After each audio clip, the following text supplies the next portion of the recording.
Now you're watching New Eden TV.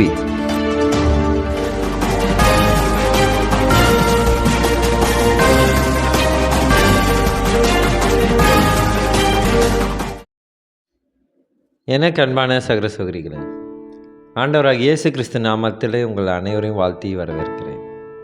இன்றைக்கு நாம் August மாதத்தின் முதல் நாளிலே வந்திருக்கிறோம்.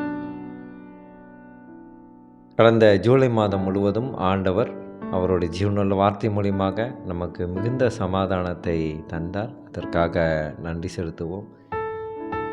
இன்னும் வரும் மாதங்களிலும் வருடங்களிலும் ஆண்டவருடைய வலது கரம் நம் அனைவரோடும் இருப்பதாக. இந்த மாதத்திற்கான வாக்குத்தத்த செய்தியை தான் நாம் இன்றைக்கு சிந்திக்க இருக்கிறோம். இந்த ஆகஸ்ட் மாதத்திலே ஆண்டவர் நமக்கு கொடுக்கிற வாக்குறுதி, நான் உன்னை பாதுகாப்பேன். என் அருமை மகனே, நான் உன்னை பாதுகாப்பேன். என் விசுவாசமுள்ள மகளே, நான் உன்னை பாதுகாப்பேன் என்று ஆண்டவர் சொல்லுகிறார். மிகுந்த உபத்திர காலம் வரப்போகிறது, அதிலிருந்து உன்னை பாதுகாப்பேன் என்று ஆண்டவர் சொல்லுகிறார்.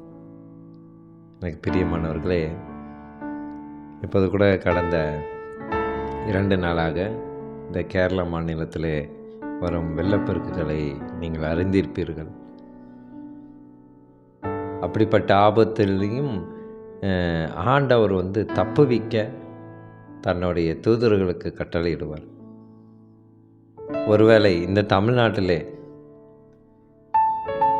நீங்கள் வசிக்கும் இடத்துல இப்படி ஒரு இயற்கை சீற்றம் உண்டானால் அப்போது நாம் விசுவாசிப்போமா? ஆண்டவர் என்னை பாதுகாப்பார், என்னை பலப்படுத்துவார், நான் எதற்கு அஞ்ச மாட்டேன் என்று சொல்வோமா? இதை நாம் அந்த நேரத்தில் கடன் நிந்தைகள் வரும் பொழுது அந்த நேரத்தில் கடவுளை விசுவாசிப்பவன் எவனோ அவனே உண்மையான விசுவாசமுள்ள மகனாக மகளாக இருப்பான் என்று ஆண்டவர் சொல்லுகிறார். இதை குறித்து வெளிப்படுத்துதல் 3ஆம் அதிகாரம் 10ஆம் வசனம் இப்படியாக சொல்கிறது, என் பொறுமையை குறித்து சொல்லிய வசனத்தை நீ காத்து கொண்டபடியினால் பூமியில் குடியிருக்கிறவர்களை சோதிக்கும்படியாக பூச்சக்கரத்தின் மேலெங்கும் வரப்போகிற சோதனை காலத்திற்கு தப்பும்படி நானும் உன்னை காப்பேன். அல்லேலூயா, கர்த்தருக்கு மகிமை உண்டாதாக. வரப்போகிற சோதனையிலிருந்து ஆண்டவர் நம்மளை கண்டிப்பாக காப்பாற்றுவார் என்று அவர் வாக்குறுதி கொடுத்திருக்கிறார். அவர் என்றைக்கும் வாக்கு மாறாதவர். நாம் செய்யும் ஒவ்வொரு காரியத்திலையும் அவர் இருந்து நம்மளை வெற்றி பெற செய்வார். நாம் இப்போது இருக்கிறோம். எத்தனை வருட காலமாக நம்மளை வழி நடத்தினார். எத்தனை வருட காலமாக அவருடைய ஜீவனுள்ள வார்த்தையை நாம் தியானித்து வருகிறோம். அப்படி இருக்கும் பொழுது ஆண்டவர் ஒருபொழுதும் நம்மளை விட்டு விலக மாட்டார், நம்மளை மறந்து விடவும் மாட்டார். அதை தான் நாம் விசுவாசிக்க வேண்டும். கடும் உபத்திர காலத்திலே இன்னும் நிலைமை படுமோசமாக அமையும் என்று வெளிப்படுத்துதல் முழுமையாக அனைத்து அதிகாரங்களும் நமக்கு ஒரு தீர்க்க தரிசன வாக்காக ஆண்டவர் கொடுத்திருக்கிறார். இது பல வருடங்களுக்கு முன்பதாகவே, 2000 வருடத்துக்கு முன்பதாகவே ஆண்டவர் இதையெல்லாம் கொடுத்து விட்டார் நமக்கு. அவர் விட்டு சென்ற ஆண்டவர் இயேசு கிறிஸ்துவின் முன்மாதிரியையும் அவருடைய ஜீவனுள்ள வார்த்தையும் நம் அனைவரையும் கட்டும், நம் அனைவரையும் பாதுகாக்கும் என்று நாம் விசுவாசிப்போம். நான் எப்போதும் நாம் செய்யும் செயல்களை அவர் அறிகிறார். அதனால் நமக்கு எந்த ஒரு பாதிப்பு வருதுன்னா கண்டிப்பாக நாம் செய்யும் செயல்கள் நம்மளுடைய சிந்தையினாலே செய்தால் நமக்கு தோல்வியாகும். இதை குறித்து தான் நீதிமொழிகள் 16ஆம் அதிகாரம் 3ஆம் வசனம் இப்படியாக சொல்கிறது, உன் செய்கைகளை கர்த்தருக்கு ஒப்புவி, அப்பொழுது உன் யோசனைகள் உறுதிப்படும். ஆமென், அல்லேலூயா.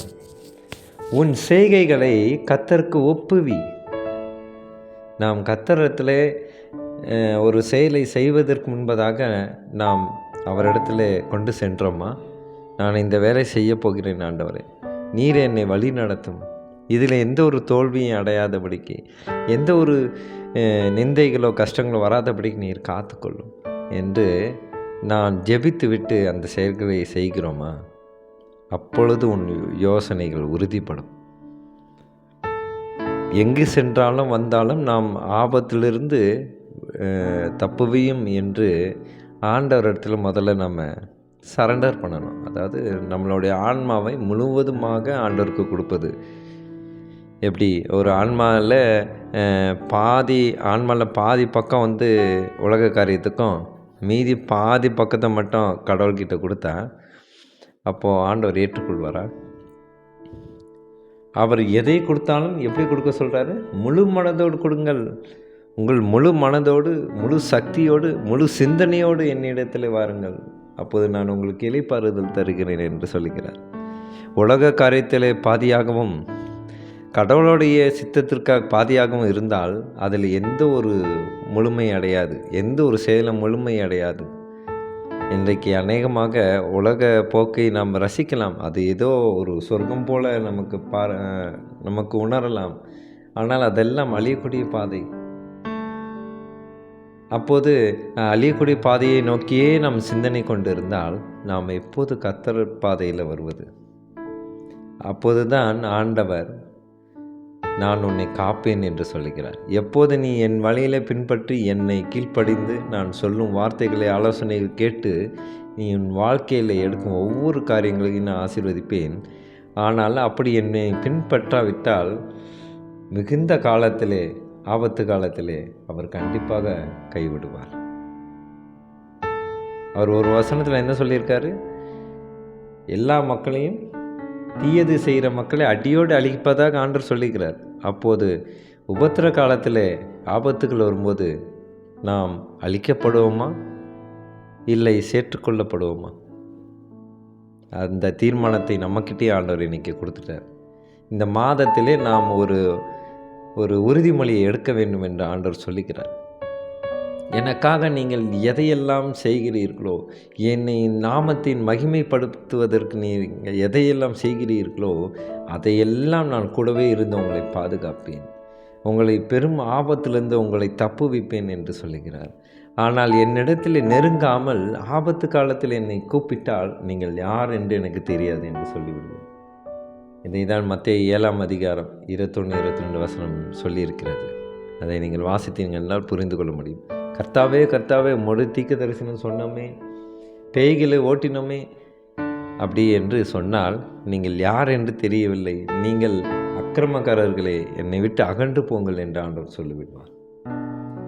மன்னிக்கும் நேரங்களிலே, மன்னிக்கும் காலங்களிலே நாம் மனம் திரும்புவது மிகவும் அவசியமாக இருக்கிறது எனக்கு பிரியமானவர்களே. அதனால் நான் உன்னை பாதுகாப்பேன் என்று அவர் நம் மீது எவ்வளோ அக்கறையாக சொல்லுகிறார். ஒரு அப்பா வந்து ஒரு அக்கறைப்படுற மாதிரி இருக்கு. நீ போ, பாதுகாப்பாரு, நீ நான் சொல்கிறபடி கேளு, உன் வாழ்க்கையில் நல்லா வெற்றியாவ, நான் சொல்கிறபடி கேளு, காலேஜ் சீட்டு கிடைக்கும், நான் சொல்கிறபடி கேளு, உனக்கு வேலை, நல்லா கவர்மெண்ட் வேலை கிடைக்கும், நான் சொல்கிறபடி கேளு, உனக்கு ஒரு நல்ல ஒரு குடும்பம், ஒரு நல்ல ஒரு மணமகனை நான் ஏற்படுத்துவேன். இப்படி தந்தை சொல்வது போல, ஒரு தந்தை ஒவ்வொரு அடியாக ஒரு மகனை வழி நடத்துவது போல நம்மளை வழி நடத்துகிறார். இதுக்கு மீறியாக நாம் யார் இடத்துல நாம் ஆறுதலை தேடுவது? இந்த காலத்திலே நாம் மனிதர்களை தேடி ஓடுகிறோம். ஆண்டவர் சொல்லுகிறார், மனிதர்களை தேடி போனால் உங்களுக்கு அழிவு நிச்சயம், ஆனால் என்னிடத்திலே தேடி வந்தால் உங்களுக்கு நித்திய வாழ்வு நிச்சயம் என்று ஆண்டவர் சொல்லுகிறார். எனக்கு பிரியமானவர்களே, அவர் செய்த இந்த வாக்கு தத்தமானது இன்றைக்கு நேற்று மட்டுமில்லை, எப்போதுள்ள காலத்திலிருந்து இந்த வாக்கு தத்தத்தை அவர் வெளிப்படுத்தி விட்டார். நாம் இன்றைக்கு ஒவ்வொரு மாதம் வாக்கு தத்தம், இந்த மாதம் வாக்கு தத்தம், அடுத்த மாதம் வாக்கு தத்தம் என்று நினைத்து கொண்டு இருக்கிறோம். ஒருவேளை 3 மாதத்துக்கு முன்னாடி என்ன வாக்கு தத்தம் கொடுத்தார்கள் என்று எல்லோரிடம் கேள்வி கேட்டால் எத்தனை பேர் பதில் சொல்வார்கள்? ஒருவேளை போன வருடம் நவம்பர் மாதம் ஆண்டவர் எனக்கு வாக்குறுதி கொடுத்த என்ன வாக்குறுதி என்று கேட்டால் எத்தனை அன்பு சகோதர சகோதரிகளால் சொல்ல முடியும்? இந்த மாதம் மட்டும் அதை தியானித்து விட்டு நாம் அடுத்த மாதத்தில் இந்த வாக்குறுதியை மறந்துவிட்டால் பிறகு நான் என்ன ஜெபித்தாலும் பதில் வராது. எனக்கு பிரியமானவர்களே, இந்த மாதத்தின் வாக்குத்தத்தம் மிகவும் வல்லமையாகவும் எல்லோரையும் உற்சாகப்படுத்தக்கூடிய, ஆண்டவர் நோக்கி எல்லோரும் விரைந்து ஓடி வருவதற்காக ஆண்டவர் இந்த வசனத்தை நமக்கு வாக்குத்தத்தமாக தந்திருக்கிறார். இந்த மாதம் முழுவதும் நீங்கள் செய்யும் ஒவ்வொரு காரியத்திலும் இருந்து அவர் வெற்றி பெற செய்வார். ஜெபிப்போம். ஸ்தோத்திரம் கர்த்தாவே, துதிக்கிறோம் எங்கள் அன்பு நேசரே. அப்பா, நீர் வெளிப்படுத்துவது சொன்னப்பட்டது போல மிகுந்த உபத்திர காலத்திலே நான் உன்னோடு பாதுகாப்பேன், உன்னை பாதுகாப்பேன், அரவணைப்பேன் என்று நீர் சொல்லுகிறீரே. அப்பா, எங்களோட ஒவ்வொரு காரியத்திலையும் நாங்கள் உங்களை தேடி மன்றாடி ஜெபித்து விட்டு அந்த செயல்களை செய்தால் அதை நீர் அளவு கடந்து ஆசீர்வதிப்பீர் என்று சொல்லுகிறீர் ஆண்டவரே. அப்பா, நான் எங்களுடைய வாழ்க்கையை உமக்கு கிருபையான வார்த்தையாக மாறட்டும் ஆண்டவரே. என்னுடைய வாழ்க்கையானது உமது கிருபையுள்ள வாழ்க்கையாக மாறட்டும் ஆண்டவரே. எங்கள் அன்பு சகோதர சகோதரிகளுக்காக ஜெபிக்கின்ற கர்த்தாவே, எங்கள் அன்பு சகோதர சகோதரிகளுடைய வாழ்க்கையில் எது தேவையில்லையோ அதை நீர் எடுத்து விடும் ஆண்டவரே. அவர்களோட வாழ்க்கையில் உமது சித்தத்தின்படி எது தேவையோ அதையெல்லாம் நீர் அருள்வீராக. ஸ்தோத்திரம் கர்த்தாவே, துதிக்கிறோம்ப்பா. அப்பா, கடந்த உபத்திரம் நெருக்கத்தில் நாங்கள் இருக்கிறோம். எங்களுக்கு எந்த பாடுகள் கஷ்டங்கள் வந்தாலும் நிந்தைகள் வந்தாலும் அதை சகித்து கொள்ளும் இந்த சகிப்புத்தன்மையை நீர் எங்களுக்கு கொடுக்குமா நான் ஜெபிக்கின்ற கர்த்தாவே. எங்கள் அன்பு சகோதர சகோதரிகளுக்காகவும் இந்த மாதத்தில் இந்தப்பட்ட வாக்குத்தத்தத்தை நீர் எங்களுக்கு அருகில் இருக்கிறீர். நான் உன்னை பார்த்து கொள்வேன், உன்னை பாதுகாப்பேன் மகனே, உன்னை கைவிட மாட்டேன் மகளே, நான் உன்னை பாதுகாப்பேன், ஏன் விசுவாசத்தை விட்டு விலகி செல்லுகிறாய் என்று ஆண்டவர் சொல்லுகிறார். ஸ்தோத்திரம் கர்த்தாவே, துதிக்கிறப்பா. அப்பா, உமது மகா வல்லமையும் ஆட்சியையும் நீர் வெளிப்படுத்துகிறீர்.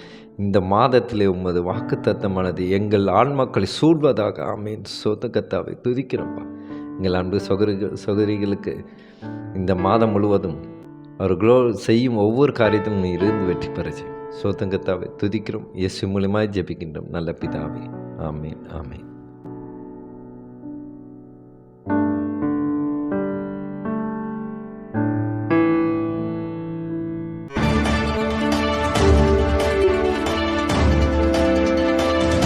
Now you are watching New Eden TV.